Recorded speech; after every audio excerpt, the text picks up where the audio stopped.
যে কোনো মানুষই যখন কোনো একটা রুমে ঢুকে যায়, কোথাও ঢুকে যায়, তার দ্বিতীয় চিন্তা হলো এখান থেকে তিনি বের হবেন কীভাবে, বের হওয়াটা কেমন হবে।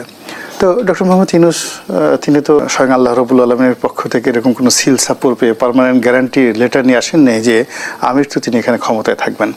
ফলে একটা নির্দিষ্ট সময় তাকে যেতে হবে এবং যাওয়ার জন্য তাকে অবশ্যই নিরাপদ একটা সেফ এক্সিটের কথা ভাবতে হবে এবং সেক্ষেত্রে বিএনপির চাইতে নির্ভরযোগ্য, বিএনপির চাইতে যাকে বলা হয় বিশ্বস্ত এবং নিরাপদ সেফ এক্সিট সঙ্গত কারণেই ডক্টর মোহাম্মদ ইউনূস অন্য কারোর মধ্যে দেখতে পাচ্ছেন না।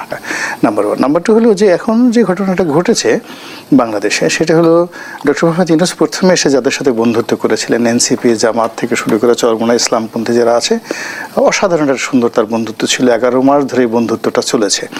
এখন শেষ সময় এসে তারেক রহমান সাহেবের সঙ্গে তার যে বন্ধুত্বটা, এটা আসলে অন্য সময় মেনে নিতে পারছে না। তাদের হিংসায় অঙ্গ জ্বলে যাচ্ছে এবং এর ফলে কি হলো যে আপনি দেখুন যে বিএনপির মধ্যে একটা খুশির বন্যা বয়ে যাচ্ছে। তারা তো বলেই দিয়েছে যে তারাই ক্ষমতা আসছে অ্যাজ ইট ইজ। তারপরে আগামীতে প্রধানমন্ত্রী কে হবেন সেটা হলো জনাব তারেক রহমান সাহেব হবেন। কে বিজয়ী হবে, কে পরাজিত হবে, এটা বোঝা যায় না। কিন্তু এখানে তারেক রহমান সাহেব এবং ডক্টর মোহাম্মদ ইউনূসের মধ্যে যে সমঝোতা, বৈঠক, বন্ধুত্ব, এর ফলে কি হলো একেবারে 100% নিশ্চয়তা এসে গেছে যে বিএনপি ক্ষমতায় আসছে। আর বিএনপি ক্ষমতা আসলে তারেক রহমান সাহেব প্রধানমন্ত্রী হবেন।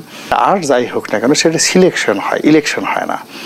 তো যেহেতু এটা ইলেকশন, ওইভাবে আমরা সবাই ধরেই নিয়েছি যে এখানে বিএনপির পাশে কেউ দাঁড়াতে পারবে না, প্রতিযোগিতা করতে পারবে না। তারেক রহমান সাহেব শতভাগ নিশ্চিত, মানে আকাশ থেকে যদি আলাদা কোনো সুনামি না হয়, বজ্রপাত না হয়, কিংবা উল্কা ঝড় না হয়, তাহলে তারেক রহমান সাহেবের প্রধানমন্ত্রী হওয়া কেউ ফেরাতে পারবে না। তারেক রহমান সাহেবের যারা বিরোধী পক্ষ রয়েছে তাদের একটা সমঝোতা করা উচিত। হয়তো ডক্টর মোহাম্মদ ইউনূসের সঙ্গে বিএনপির সঙ্গে যে ঠিক আছে জনাব, আপনি প্রধানমন্ত্রী হবেন, আপনি সংসদের সংখ্যাগরিষ্ঠ হবেন, আমাদেরকে কিছু দেন, অসুবিধা কি? আমরা তো এমনি এখন ডক্টর মোহাম্মদ ইউনূসের কাছে অনেক কিছু চাচ্ছি এবং তিনি আমাদেরকে দিচ্ছেন, তা আপনি আমাদের কিছু দেন। এভাবে সমঝোতাটা হলে কি, এমনি তো সিলেকশন যদি হয়ে যায়, সমঝোতা হলে পার্লামেন্টটা অনেক সুন্দর হবে আর কি। বাংলাদেশে যে কোনো একটা কুপ্রথা, এটা একবার চালু হলে না, এটা বন্ধ হয় না।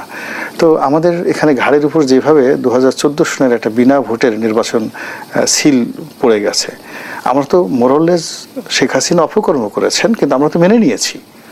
আমরা তো তার দায় আমাদের, মানে যারা হয় কি অন্যায় যে করে আর অন্যায় যে সহে, উভয় তো সমান অপরাধী। তা আমরা তো ওনার যে বিনা ভোটে নির্বাচন মেনে নিয়েছি, রাতের ভোটে নির্বাচন তাও মেনে নিয়েছি, আমিডামি নির্বাচন মেনে নিয়েছি। তো এই তিনবার মেনে নেওয়ার পরে আমাদের যে মেরুদণ্ড, আমাদের যে সিলেকশন ক্যাপাবিলিটি ছাড়া এখানে আসলে বিএনপির হাতে এখন যে ক্ষমতা, ডক্টর মোহাম্মদ ইউনূসের হাতে যে ক্ষমতা, এবং দুটো বৃহৎ শক্তি একত্র হয়ে গেছে,